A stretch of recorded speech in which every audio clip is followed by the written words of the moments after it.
Texas is in the midst of one of the worst droughts in recorded state history, and it's creating disastrous results for trees across the state. Some trees are dropping their leaves and branches.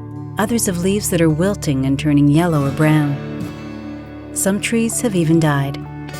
It's hard to say for sure just how many trees we may lose before the drought breaks. It may be next spring before we know whether some of our dormant trees will make a comeback.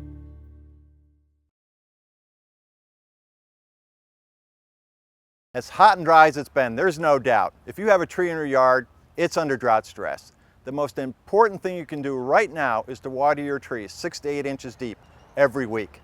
We've developed a simple way for you to know when it's time to water.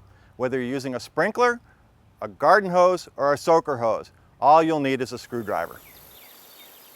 Let's get started. Before you water, you want to see if the soil is dry. You can do this easily with a long screwdriver. Simply try and push it into the ground. If the ground is dry, you won't be able to, and if it's wet, you will. If you can't get the screwdriver to go in easily, at least 6 to 8 inches into the ground, it's time to water. If you're watering with a garden hose, turn the faucet up as high as you can until the water flows off the surface. Then lower the flow until it all stays where you put it. You want to be sure that the ground is absorbing all the water. Conduct your screwdriver test about every 30 minutes until it goes down at least 6 to 8 inches into the ground. Once it does, move the hose and repeat the process.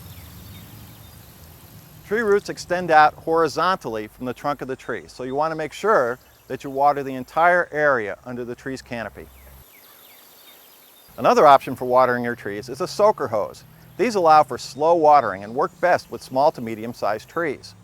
Don't forget to do your screwdriver test first. If it shows that you need water, encircle your tree with the soaker hose and turn on the faucet.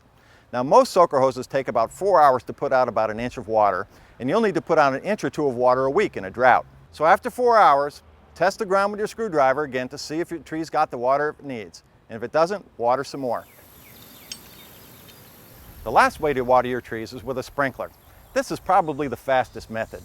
Once again, you're going to start with a screwdriver test. If the ground is dry, set the sprinkler near your tree and let it run until you've put out about 1 inch of water on the ground. How much is 1 inch? There's an easy way to find out. Just put a tuna or cat food can next to your sprinkler and time how long it takes to fill up. The average sprinkler puts out about 1 inch of water every 30 minutes, but this test should give you a better idea for your particular equipment. Once you know how long it takes to put out 1 inch of water, just set your timer and move your sprinkler to a new position every time it goes off. Don't forget to use your screwdriver to make sure you're watering deeply enough. A quick and easy way to water a new tree is with a 5-gallon bucket.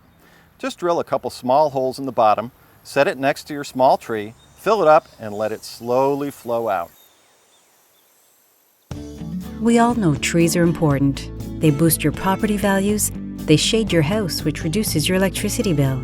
They help clean the air you breathe and the water you drink. Now take a minute to imagine this world without them. This drought has been relentless and its effects unprecedented. The most important thing you can do for your trees right now is to water them every week. It's a small price to pay, literally just pennies per gallon, for all the benefits they provide.